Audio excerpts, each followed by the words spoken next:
Hello student, good morning. मेरा नाम है के सिंह राणा। मैं हूं आप लोगों का मैथ टीचर और आप लोगों का मोस्ट वेलकम करता हूं आपके अपने YouTube channel aiming high Hindi math YouTube channel पे।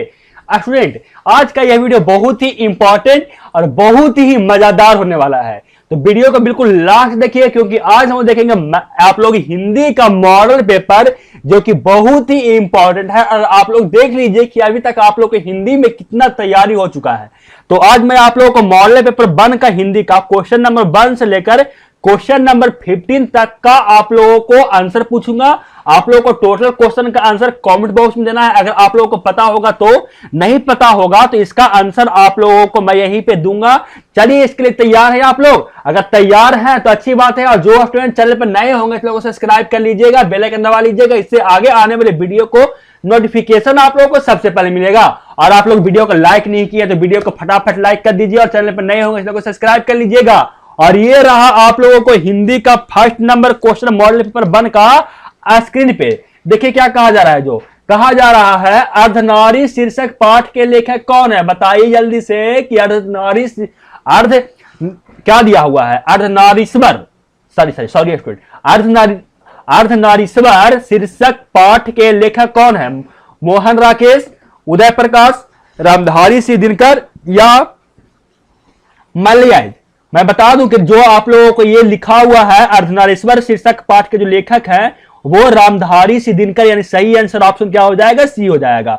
चलते हैं आगे और देखते हैं क्वेश्चन नंबर 2। क्वेश्चन नंबर 2 आप लोगों को स्क्रीन पे मैं अभी दिखा रहा हूं। क्वेश्चन नंबर 2 देखिए। क्वेश्चन नंबर 2 में क्या कहा जा रहा है? क्वेश्चन नंबर 2 में आप लोगों को कहा जा रहा है शिक्षा, क्या कहा जा रहा है? शिक्षा संदर्भ संभाषण का वक्ता कौन है? ऑप्शन ए में जयप्रकाश नारायण, ऑप्शन बी में है भगत सिंह, ऑप्शन सी में जे कृष्णमूर्ति और ऑप्शन डी में क्या दिया हुआ है? Number C. बताइए कौन सा शिक्षा संदर्भ के क्या दिया हुआ है, क्या वक्ता है? ये जो बुक लिखा हुआ है किनका लिखा हुआ है? जयप्रकाश नारायण, भगत सिंह, जे कृष्णमूर्ति और नरेश्वर सिंह। बताइए, मैं बता दूं इसका सही आंसर है वो ऑप्शन सी है, जे कृष्णमूर्ति। चलते हैं थर्ड नंबर क्वेश्चन पर। थर्ड नंबर क्वेश्चन में कहा जा रहा है मलयज का मूल नाम क्या है? ऑप्शन आप लोगों से पूछा जा रहा है कि मलयज का मूल नाम क्या है? ऑप्शन ए में भारत जी श्रीवास्तव, ऑप्शन बी में राम सक्सेना, ऑप्शन सी में त्रिलोकी श्रीवास्तव और ऑप्शन डी में गंगा राम। कौन सा सही आंसर होगा जो बताइएगा? मैं बता दूं इसका सही आंसर है वो ऑप्शन नंबर ए है, भारत की श्रीवास्तव। चलते हैं आगे और देखते हैं क्वेश्चन नंबर 4। क्वेश्चन नंबर 4 आप लोगों को स्क्रीन के सामने दिख रहा है। क्वेश्चन नंबर 4 में क्या कहा जा रहा है? प्रकृति और समाज किस विद्या की रचना है? आप लोगों से कहा जा रहा है प्रगति और समाज किस विद्या की रचना है? ऑप्शन ए में आलोचनात्मक निबंध है, ऑप्शन बी में जीवनी, ऑप्शन सी में आत्मकथा और ऑप्शन डी में ललित निबंध। कौन सा सही आंसर होगा जो बताइएगा? मैं बता दूं कि ये जो क्या है, प्रगीत और समाज है, ये आप लोगों को है, ये आप लोगों को क्या दिया हुआ है? आलोचनात्मक निबंध दिया हुआ है, यानी सही आंसर इसका ऑप्शन नंबर ए होगा। ऑप्शन क्वेश्चन नंबर 5 कहा जा रहा है आप लोगों से, उसने कहा था किस प्रकार की कहानी है? आप लोगों से पूछा जा रहा है उसने कहा था किस प्रकार की कहानी? ऑप्शन ए में कर्म प्रधान, ऑप्शन बी में भाव प्रधान और ऑप्शन सी और ऑप्शन डी आप लोगों को नीचे ऑप्शन सी और ऑप्शन डी मैं आप लोगों को दिखा रहा हूं। ऑप्शन सी में कहा जा रहा है चरित्र प्रधान और ऑप्शन डी में है धर्म प्रधान। कौन सा सही आंसर होगा जो बताइएगा? मैं बता दूं उसने कहा था, यह जो कहानी है वो आप लोगों को है स्टूडेंट, वो आप लोगों को क्या है? ये आप लोगों को कर्म प्रधान है, यानी सही आंसर ऑप्शन ए हो जाएगा। क्वेश्चन नंबर 6 आप लोगों को स्क्रीन के सामने ये रहा। क्वेश्चन नंबर 6 में कहा जा रहा है सिपाही की मां शीर्षक पाठ की रचयिता कौन है? आप लोगों से पूछा जा रहा है सिपाही की मां शीर्षक पाठ की रचयिता कौन है? ऑप्शन ए में उदय प्रकाश, ऑप्शन बी में है बाल कृष्ण भट्ट, ऑप्शन सी में है राजेश्वर और ऑप्शन डी में है मोहन राकेश। कौन सा सही आंसर है जो आप लोग बता सकते हैं तो बताइए। और जो स्टूडेंट नहीं बता सकते हैं वो क्या कीजिए कि कमेंट बॉक्स में इसका आंसर देखिए। और नहीं तो मैं बता रहा हूं कि सिपाही की मां की शीर्षक पाठ है, उसके जो रचयिता है वो आप लोगों को है कौन? मोहन राकेश, यानी सही आंसर इसका ऑप्शन नंबर डी होगा। समझ में आ गया आप लोगों को? यस सर, समझ में आ गया। समझ में आ गया तो अच्छी बात है। और आप लोगों को मैं स्क्रीन के सामने लेकर चलता हूं कितना नंबर क्वेश्चन? आप लोगों को 7 नंबर क्वेश्चन नंबर 7 आप लोगों को स्क्रीन के सामने दिख रहा है। क्वेश्चन नंबर 7 क्या कहा जा रहा है? देखिए क्वेश्चन नंबर 7 में आप लोगों को कहा जा रहा है क्या कि आप लोगों को एक सेकंड रुकिएगा, माउस नहीं काम कर रहा। हाँ देखिए, क्वेश्चन नंबर 7 में कहा जा रहा है ओम प्रकाश वाल्मीकि के माता पिता का नाम क्या है। आप लोगों से पूछा जा रहा है ना कि ओम प्रकाश वाल्मीकि के माता पिता का नाम क्या है। ऑप्शन तो दिख ही रहा है, बताइए कि इसमें कौन सा सही आंसर है। आप लोग अगर बुक पढ़े होंगे तो आप लोगों को पता होगा, और आप लोगों को सेंटअप एग्जाम भी हो गया है तो आप लोगों को पता होना चाहिए कि ओम प्रकाश वाल्मीकि के माता पिता का नाम क्या है। मैं बता दूं कि ओम प्रकाश वाल्मीकि का जो माता पिता है उनका नाम था स्टूडेंट और क्या है, दमयंती देवी एवं किशोरी लाल। समझे, इसका सही आंसर हो जाएगा ऑप्शन नंबर बी। चलते हैं आगे और देखते हैं क्वेश्चन नंबर 8। क्वेश्चन नंबर 8 आप लोगों को स्क्रीन के सामने दिख रहा है। बोला भगत सिंह का जन्म कब हुआ था। क्वेश्चन नंबर 8 में है कि भगत सिंह का जन्म कब हुआ था। अब बता सकते कि भगत सिंह का जन्म कब हुआ था। ऑप्शन ए में है 28 सितंबर 1950 ईस्वी, ऑप्शन बी में है 28 सितंबर 1907 ईस्वी, ऑप्शन सी में है 18 दिसंबर 1947 ईस्वी, और ऑप्शन डी में है क्या 10 दिसंबर 1940 ईस्वी। बताइए कौन सा सही आंसर होगा। तो बहुत सारे स्टूडेंट होंगे जिनका तो आंसर ऐसे ही मार सकते हैं, बहुत सारे स्टूडेंट होंगे वो तो आंसर इसका ऐसे ही मार सकते। देख कर ही कैसे, देखिए आप लोगों को क्या 1947 में हम लोगों को आजादी मिला था, ये हम लोगों को 1947 दिया हुआ है ऑप्शन सी में। ये तो नहीं होगा, बिल्कुल नहीं होगा, क्योंकि जन्म हम लोगों को भगत सिंह क्या थे, आजादी में थे और वो बड़ा थे, तो ये हम लोग क्या होगा, ये हम लोगों को ऑप्शन सी गलत हो जाएगा।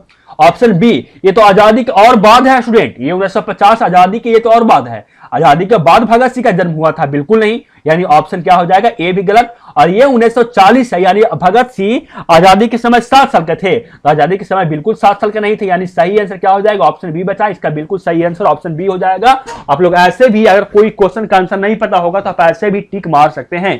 चलते हैं आगे, देखते हैं क्वेश्चन नंबर 9। क्वेश्चन नंबर 9 आप लोगों को स्क्रीन के सामने ये रहा। क्वेश्चन नंबर 9 में कहा जा रहा है क्या, देखिए क्या कहा जा रहा है क्वेश्चन नंबर 9 में, सदा नीरा किस नदी के निर्मित बनाकर लिखा गया है। आप लोगों को कहा जा रहा है सदा नीरा किस नदी के निर्मित बनाकर लिखा गया। ऑप्शन ए में गंगा, गंडक, गोदावरी या यमुना। कौन सा सही आंसर होगा जो आप लोग बताइएगा। मैं आप लोगों को इसका सही आंसर बता दूं, सदा नीरा है वो जो निर्मित बना के लिखा गया है किस नदी पे, वो आप लोगों को है जाकर ऑप्शन नंबर ए यानी गंगा पे वो बनाकर लिखा गया है। समझ में आप लोगों को आ गया ना, समझ में आगे से चलते हैं आगे और देखते हैं क्वेश्चन नंबर कितना, 10 नंबर। क्वेश्चन नंबर 10 आप लोगों को है क्या, धागर शब्द का अर्थ ओरवा भाषा में क्या है। आप लोगों को कहा जा रहा है धागर शब्द का अर्थ ओरवा भाषा में क्या है। ऑप्शन ए में भारी शरीर का मजबूत, ऑप्शन बी में हल्के शरीर का आदमी, ऑप्शन सी में भाड़े का मजदूर, और ऑप्शन डी में लंगड़ा शरीर वाला।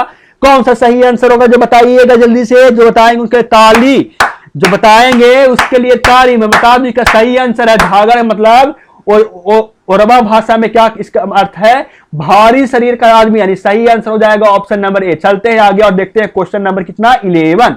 क्वेश्चन नंबर 11 आप लोगों को स्क्रीन के सामने ये रहा। क्या कहा जा रहा है, चंपारण में गांधी जी के चमत्कार की कथा किसने लिखी है। बताना है आप लोगों को, जो हम लोगों को चंपारण में आंदोलन हुआ था उसका कथा किसने लिखा था। ऑप्शन ए में महात्मा गांधी, राजेंद्र प्रसाद, रामकृष्ण और सरदार पटेल।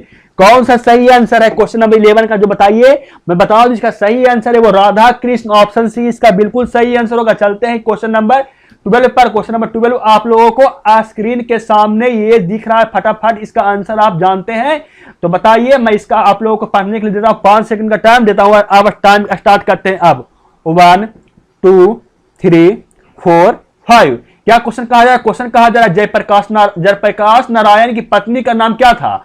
ऑप्शन ए में प्रभावती देवी, ऑप्शन बी में सयावती देवी, ऑप्शन सी में रत्नबाली, ऑप्शन डी में दमयंती देवी। कौन सा क्या है, दमयंती देवी। कौन सा सही आंसर होगा जो बताइएगा। मैं बता दूं क्वेश्चन नंबर 12 का सही आंसर है स्टूडेंट वो ऑप्शन नंबर ए यानी प्रभाती देवी, बिल्कुल इसका सही आंसर होगा।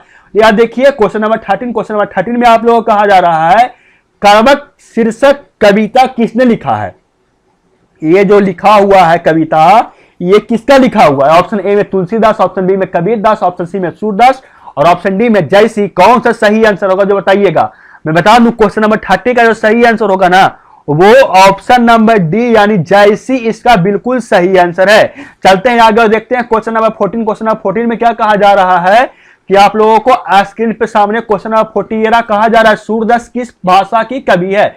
आप लोगों से पूछा जा रहा है ना कि सूरदास किस भाषा की कवि है। ऑप्शन ए में क्या कहा जा रहा है संस्कृत, ऑप्शन बी में ब्रिज भाषा, ऑप्शन सी में अवधी और ऑप्शन डी में मैथिली। कौन सा सही आंसर होगा जो आप लोग बताइएगा। मैं बता दूं कि जो सूरदास थे वो आपका जो लिखे थे, जो भाषा में लिखते थे, क्या कहा जाता था? सब क्वेश्चन पढ़ना होगा स्टूडेंट। देखिए क्या कहा जाता, सूरदास किस भाषा के कवि है ना, तो बता दूं कि जो सूरदास थे वो हम लोगों को ब्रज भाषा के कवि थे। यानी क्वेश्चन नंबर 14 का सही आंसर हो जाएगा option number B. Question number 15 में कहा जा रहा है छात्र साल दशक की रचयिता कौन है? ये जो छात्र साल दशक की रचयिता कौन है? तुलसीदास, जयसी, भूषण और नाभादास। कौन सा सही आंसर हो जो बताइएगा। आप लोगों को देते हैं 5 सेकंड का टाइम स्टार्ट करते हैं अब। 1 2 3 4 5। तो मैं बता दूं छात्र साल दशक का जो रचयिता है वो भूषण, यानी सही आंसर हो जाएगा ऑप्शन सी। आगे देखते हैं क्वेश्चन नंबर 16। क्वेश्चन नंबर 16 आप लोगों को स्क्रीन पे सामने दिख रहा है, और कितना क्वेश्चन आप लोगों से सही हो रहा है ये भी आप लोग कमेंट करके बताइएगा। क्वेश्चन नंबर 16 में आप लोगों को कहा जा रहा है क्या कि जयशंकर प्रसाद की भाषा कौन सी है? आप लोगों से पूछा है जयशंकर प्रसाद की भाषा कौन है। ऑप्शन ए में ब्रिज भाषा, ऑप्शन बी में अवधी, और ऑप्शन सी में खड़ी बोली की हिंदी, और ऑप्शन डी में मगही। कौन सा सही आंसर होगा ये बताइएगा। मैं बता दूं कि जो जयशंकर प्रसाद की जो भाषा थी वो आप लोगों की थी खड़ी बोली हिंदी, यानी सही आंसर हो जाएगा ऑप्शन नंबर सी। आगे देखिए क्वेश्चन नंबर 17। क्वेश्चन नंबर 17 में कहा जा रहा है तुमुल कोलाहल कहल में शीर्षक कविता की रचयिता कौन है? ये जो कविता है तुमुल कोलाहल कलह में, इसकी कविता की रचयिता कौन है? जयशंकर प्रसाद, महादेवी वर्मा, निराला, सुमित्रानंद पंत। मैं बता दूं क्वेश्चन नंबर 17 का जो सही आंसर होगा वो ऑप्शन नंबर ए होगा, जयशंकर प्रसाद। चलते हैं आगे देखते हैं क्वेश्चन नंबर 18। क्वेश्चन नंबर 18 आप लोगों को स्क्रीन के सामने ये रहा।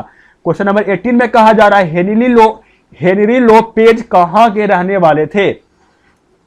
आप लोगों से कहा जा रहा है हेनरी लोपेज कहां के रहने वाले थे? ऑप्शन ए में चीन, ऑप्शन बी में है आप लोगों को रूस, ऑप्शन सी में फ्रांस, और ऑप्शन डी में कांगो यानी अफ्रीका। कौन सा देश इसमें से रहने वाले थे बताइएगा। आप लोगों को इसका सही आंसर होगा वो ऑप्शन नंबर डी होगा, कांगो। इसका बिल्कुल सही आंसर होगा डी। चलते हैं क्वेश्चन नंबर 19 पे। क्वेश्चन नंबर 19 आप लोगों को स्क्रीन के सामने ये रहा। क्वेश्चन नंबर 19 में कहा जा रहा है क्या कि कवि भूषण की भूषण उपाधि किसने दी थी? ऑप्शन ए में छात्रसाल, ऑप्शन बी में शिवाजी, ऑप्शन सी में रुद्र शाह, ऑप्शन डी में औरंगजेब। कौन सा सही आंसर होगा जो आप लोग बताइएगा। तो बता दूं क्वेश्चन नंबर 19 का जो सही आंसर है वो ऑप्शन नंबर सी है, रुद्र शाह। जो कवि भूषण की उपाधि दिए थे वो रुद्र शाह दिए थे, यानी सही आंसर ऑप्शन सी होगा। आगे देखते हैं क्वेश्चन नंबर 20। क्वेश्चन नंबर 20 आप लोगों को कहा जा रहा है अधिनायक कैसी कविता है? ऑप्शन ए में संग्राहिक, ऑप्शन बी में व्यंजकात्मक, ऑप्शन सी में ऐतिहासिक, ऑप्शन डी में उपदेशात्मक। कौन सा सही आंसर होगा जो आप लोग बताइएगा। आप लोगों को मैं देता हूं समय 5 सेकंड का टाइम। बताइए आप लोग इसका सही आंसर क्या होगा। ए 1 2 3 4 5। मैं बता दूं इसका सही आंसर होगा वो ऑप्शन नंबर बी होगा, व्यंजनात्मक। इसका बिल्कुल सही आंसर होगा। देखते हैं 21 नंबर क्वेश्चन। 21 नंबर क्वेश्चन आप लोगों को स्क्रीन के सामने ये रहा। क्या कहा जा रहा है देखिए, कहा जा रहा है जूठन में हेडमास्टर का नाम क्या है? आप लोगों को कहा जा रहा है जूठन में हेडमास्टर का नाम क्या है? ऑप्शन ए में कालीराम, ऑप्शन बी में ख्यालीराम, ऑप्शन सी में दलीराम, और ऑप्शन डी में हुलासी राम। कौन सा सही आंसर होगा जो बताइएगा। मैं बता दूं क्वेश्चन नंबर 21 में जूठन में हेडमास्टर का जो नाम था वो कलीराम था, यानी सही आंसर हो जाएगा ऑप्शन नंबर ए। आप लोगों को 22 नंबर क्वेश्चन में कहा जा रहा है जे कृष्णमूर्ति किस रूप में देखते हैं? ऑप्शन ए में महामनीषी, ऑप्शन बी में तपस्वी, ऑप्शन सी में दूसरे बुद्ध, और ऑप्शन डी में सुकरात। कौन सा सही आंसर होगा जो आप लोग बताइएगा। मैं आप लोगों को 22 नंबर क्वेश्चन का सही आंसर बता दूं। 22 नंबर क्वेश्चन का सही आंसर होगा वो ऑप्शन नंबर ए होगा, महामनीषी, यानी सही आंसर इसका क्या हो जाएगा option number A. 23 number question आप लोगों को स्क्रीन के सामने दिख रहा है। 23 नंबर क्वेश्चन में क्या कहा जा रहा है आप लोगों से, कहा जा रहा है ना 23 नंबर में कि नामवर सिंह किसका पत्रिका में संपादक रहे हैं? आप लोगों को कहा जा रहा है नामवर सिंह किस पत्रिका में संपादक रहे हैं? ऑप्शन ए में कहा जा रहा है धार्मिक, ऑप्शन बी में कहा जा रहा है सार्वनिका, ऑप्शन सी में आलोचना, और ऑप्शन डी में आजकल। कौन सा सही आंसर होगा ये आप लोग बताइएगा। तो मैं बता दूं क्वेश्चन नंबर 23 का सही आंसर होगा स्टूडेंट वो हो जाएगा ऑप्शन नंबर बी, जो नामसी हैं वो सार्वनिका में पत्रिका की संपादक रहे हैं। 24 नंबर क्वेश्चन आप लोगों को स्क्रीन के सामने दिख रहा है। 24 नंबर क्वेश्चन पढ़िए और इसका आंसर आप लोगों को पता होगा तो इसका आंसर आप देने का कष्ट कीजिए। क्या कहा जा रहा है, हिंदी साहित्य का सूर्य किसे कहा गया है? ऑप्शन ए में विद्यापति, ऑप्शन बी में सूरदास, ऑप्शन सी में तुलसीदास और ऑप्शन डी में कबीरदास। कौन सा सही आंसर होगा 24 नंबर का, जो बताइए। मैं आप लोगों को बता तो इसका सही आंसर होगा वो ऑप्शन नंबर बी होगा, सूरदास। आगे देखिए 25 नंबर क्वेश्चन में क्या कहा जा रहा है। 25 नंबर क्वेश्चन आप लोगों को स्क्रीन के सामने ये रहा, देखिए क्या कहा जा रहा है। जो कहा जा रहा है 25 नंबर क्वेश्चन में, चांद का मुंह टेढ़ा है, कवि संग्रह की रचयिता हैं। आप लोगों को कहा जा रहा है कि चांद का मुंह टेढ़ा है, ये किसके लिखा हुआ है? Option A, option B, option C, option D दिख रहा है, बताइए इसमें से कौन सा सही आंसर होगा। मैं बता दूं 25 नंबर क्वेश्चन का जो सही आंसर है वो ऑप्शन नंबर ए है, गजानन माधव मुक्तोबोध। यानी इसका सही आंसर क्या हो जाएगा, ऑप्शन नंबर ए। चलते हैं, और कितना क्वेश्चन अभी तक आप लोगों को सही हुआ है ये भी आप लोग बताइएगा।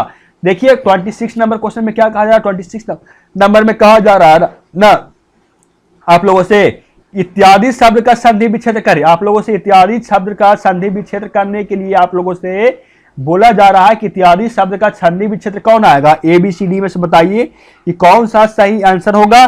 तो मैं बता दूं कि जो इत्यादि शब्द का संधि विच्छेद होता है वो इति प्लस आदि होता है, यानी सही आंसर हो जाएगा ऑप्शन नंबर बी। आगे कहा जा रहा है गायक शब्द, क्या कहा जा रहा है, गायक शब्द की संधि विच्छेद करे।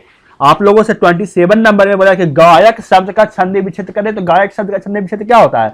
गायक शब्द का संधि विच्छेद होता है वो होता है गे प्लस अक, यानी सही आंसर हो जाएगा ऑप्शन नंबर ए। चलते हैं आगे और देखते हैं क्वेश्चन नंबर 28 नंबर क्वेश्चन आप लोगों को स्क्रीन के सामने ये दिख रहा है। 28 नंबर क्वेश्चन में क्या कहा जा रहा है, परमार्थ शब्द का संधि विच्छेद करें। आप लोगों से परमार्थ शब्द का संधि विच्छेद करने के लिए आप लोगों से पूछा है कि वो क्या आएगा।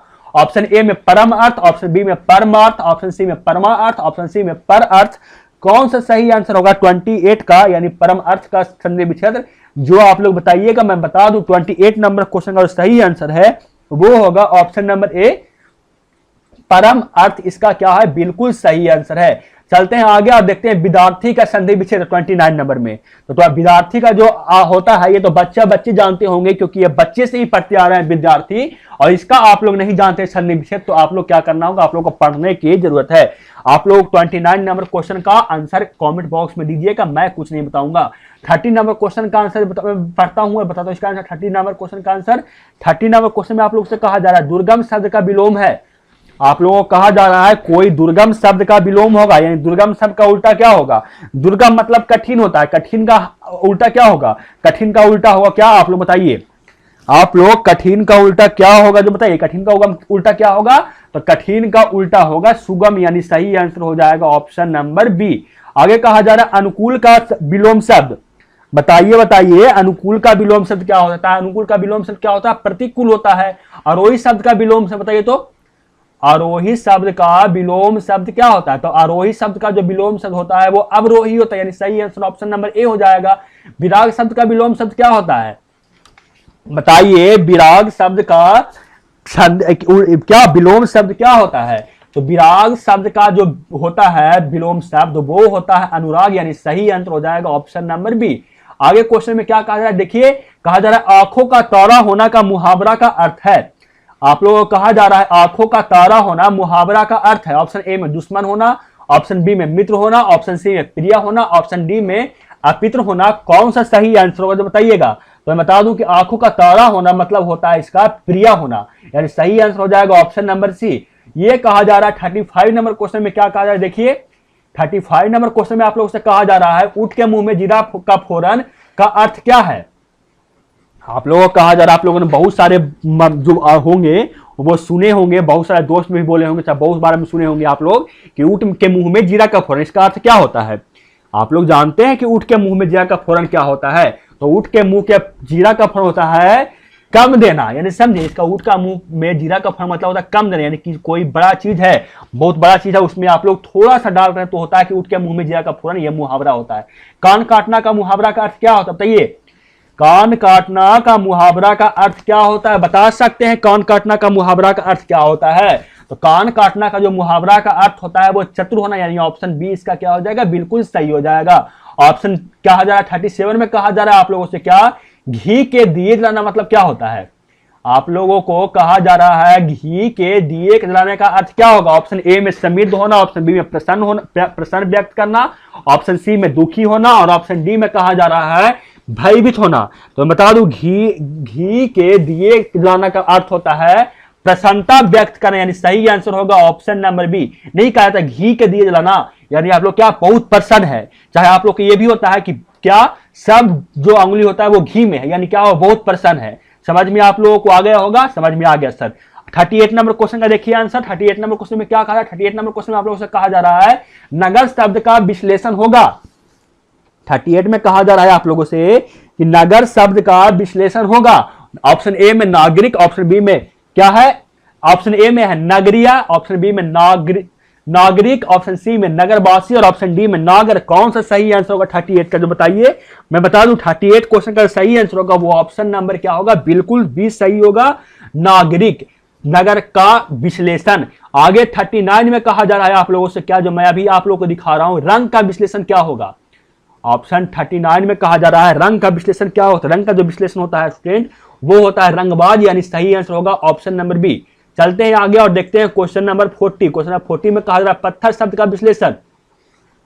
कहा जा रहा है पत्थर शब्द का विश्लेषण क्या होगा। 40 नंबर का पत्थर शब्द का जो विश्लेषण होता है वो होता है पत्थर दिल, यानी सही आंसर हो जाएगा आप लोगों को ऑप्शन नंबर सी। 41 में कहा जा रहा है भारत शब्द का विश्लेषण क्या होगा। 41 में कहा जा रहा है भारत शब्द का विश्लेषण क्या होगा। तो जब भारत शब्द का विश्लेषण होता है वो भारतीय होता है, सही आंसर हो जाएगा ऑप्शन नंबर ए। आगे कहा जा रहा है जीव जंतु कौन सा समास है। आप लोगों ने समास पढ़ा है, बताइए 42 का बताइए कि जीव जंतु कौन सा समास है। तत्पुरुष, बहुव्रीहि, अभिभावक या द्वंद्व, बताइए कौन सा सही आंसर होगा। तो मैं बता दूं जो जीव जंतु होता है स्टूडेंट वो जो समास होता है वो द्वंद्व होता है, यानी सही आंसर हो जाएगा क्या आप लोगों को ऑप्शन नंबर डी। आगे कहा जा रहा है 43 नंबर में एक नीलांबर शब्द कैसा समास है। कहा जा रहा है नीलांबर शब्द कैसा समास है। ऑप्शन ए में कर्मधारक, ऑप्शन बी में अव्ययभाव, ऑप्शन सी में तत्पुरुष और ऑप्शन सी में दिग्गु। कौन सा सही आंसर होगा जो बताइएगा। मैं बता दूं कि 43 नंबर क्वेश्चन का जो सही आंसर होगा वो ऑप्शन नंबर ए होगा, कर्मधारक। आगे कहा जा रहा है 44 नंबर में भरपेट शब्द कौन सा समास है। कहा जा रहा है भरपेट शब्द कौन सा समास है। ऑप्शन ए में कर्मधारक, ऑप्शन बी में कहा जा रहा है अभिभावक, ऑप्शन सी में कहा जा रहा है तत्पुरुष और ऑप्शन डी में दिग्गु। कौन सा शब्द कौन सा समास है बताइए भरपेट। मैं बता दूं कि 44 है जो आप लोगों को भरपेट है ये आप लोगों को अभिभावक समास है, यानी ऑप्शन बी इसका बिल्कुल सही हो जाएगा। आगे कहा जा रहा है तड़ीमार शब्द का समास है। कहा जा रहा है ये कि तड़ीमार कौन सा समास है। ऑप्शन ए में तत्पुरुष, ऑप्शन बी में कर्मधारक, ऑप्शन सी में द्वंद्व और ऑप्शन डी में दिग्गु। कौन सा सही आंसर होगा जो बताइए। मैं बता दूं 45 नंबर क्वेश्चन का जो सही आंसर होगा वो ऑप्शन नंबर बी होगा, कर्मधारक। आगे कहा जा रहा है 46 नंबर क्वेश्चन में क्या मैं बता रहा हूं, देखिए 46 नंबर क्वेश्चन में क्या कहा जा रहा है, सभा कौन सा लिंग है। आप लोगों से पूछ रहे कि सभा कौन सा लिंग है। ऑप्शन ए में पुल्लिंग, ऑप्शन बी में स्त्रीलिंग, ऑप्शन सी में कहा जा रहा है उभयलिंगी, ऑप्शन डी में इसमें से कोई नहीं। कौन सा सही आंसर होगा जो बताइए। मैं बता दूं 46 नंबर जो सभा है वो आप लोगों को जो लिंग है वो आप लोगों को पुल्लिंग लिंग है, यानी ऑप्शन ए इसका क्या हो जाएगा बिल्कुल सही हो जाएगा। आगे कहा जा रहा है जल कौन सा आप लोगों को लिंग है। आप लोगों से पूछा जा रहा है ना कि जल कौन सा लिंग है जो आप लोगों को बताना है। तो बताइए कि जल कौन सा लिंग है। ऑप्शन ए में पुल्लिंग, ऑप्शन बी में स्त्रीलिंग, ऑप्शन सी में उभयलिंग, ऑप्शन डी में इसमें से कोई नहीं। कौन सा सही आंसर होगा जो बताइए। तो बता दूं कि 47 नंबर क्वेश्चन का सही आंसर होगा वो स्त्रीलिंग होगा, यानी इसका सही आंसर क्या है ऑप्शन नंबर बी। चलते हैं आगे और देखते हैं क्वेश्चन नंबर 48। क्वेश्चन नंबर 48 में आप लोगों से कहा जा रहा है दल शब्द का कौन लिंग है। आप लोगों से पूछा दल शब्द का कौन लिंग है, पुल्लिंग, स्त्रीलिंग, उभयलिंगी, इनमें से कोई नहीं। कौन सा आंसर होगा जो बताइए। मैं बता दूं कि जो दल है ये आप लोगों को 48 का सही आंसर वो बी, ये स्त्रीलिंग आप लोगों को ये है। चलते हैं 49 नंबर क्वेश्चन में। 49 नंबर क्वेश्चन आप लोगों को स्क्रीन के सामने दिख रहा है, 50 भी दिख रहा है। 49 नंबर में क्वेश्चन में आप लोग कहा जा रहा है रुमाल शब्द कौन सा लिंग है। आप लोगों से पूछा कि रुमाल कौन सा आप लोगों को लिंग है। ऑप्शन ए में स्त्रीलिंग, ऑप्शन बी में पुल्लिंग, ऑप्शन सी में उभयलिंग और ऑप्शन डी में इसमें से कोई नहीं। कौन सा रुमाल लिंग है जो आप लोग बताइएगा। तो बता दूं कि जो रुमाल होता है स्टूडेंट ये आप लोगों को होता है कौन लिंग, पुल्लिंग लिंग, यानी सही आंसर हो जाएगा ऑप्शन नंबर बी। और ये रहा आज का लास्ट क्वेश्चन, उपवन कौन सा उपसर्ग है। उपवन में कौन सा उपसर्ग है जो आप लोगों से पूछा गया है? आप लोग जानते हैं तो इसका आंसर बताइए, नहीं तो मैं बता दूं जो उपवन है इसमें जो उपसर्ग है वो उप है, यानी सही आंसर हो जाएगा ऑप्शन नंबर बी। और स्टूडेंट वीडियो अच्छा लगा तो वीडियो को लाइक कर दीजिए। आगे इसी का आएगा पार्ट 251 से लेकर 100 का क्वेश्चन का आंसर, उसमें भी आप लोग कितना क्वेश्चन आप लोग को पता होगा ये आप लोग बताइएगा। तो पढ़ते रहिए, सीखते रहिए, समझते रहिए। वीडियो अच्छा लगा तो वीडियो को लाइक कर दीजिएगा, चैनल पर नए होंगे तो सब्सक्राइब कर लीजिएगा, बेल आइकन दबा लीजिएगा, उससे आगे आने वाले वीडियो का नोटिफिकेशन आप लोगों को सबसे पहले मिलेगा। मिलते हैं आपसे अगले वीडियो में, तब तक जय हिंद। पढ़ते रहिए, सीखते रहिए, समझते रहिए। जय हिंद, वंदे मातरम।